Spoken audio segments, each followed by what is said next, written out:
Hey guys, welcome to another episode on Kind Spirit Tech. Now we are going to deal with external content.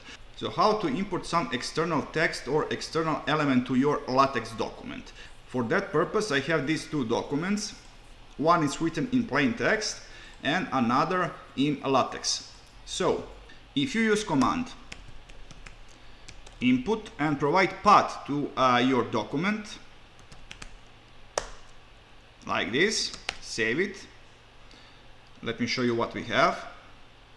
So we have content of this Latex document into our main document.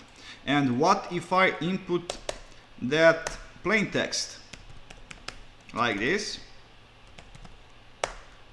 save it, and now you can see what is wrong. Our plain text is split in 3 different lines, but as final result we have only 2 lines, and that is only because length of text exceeded width of our line. So as you guess, command input is reserved only for a Latex document, for Latex syntax. But there is another command, and we are going to need to import one package for it.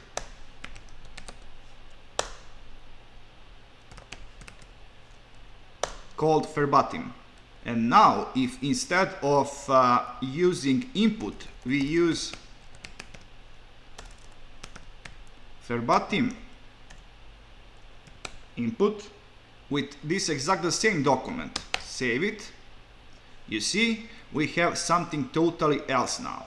Now content of our plain text document, it's imported in original form.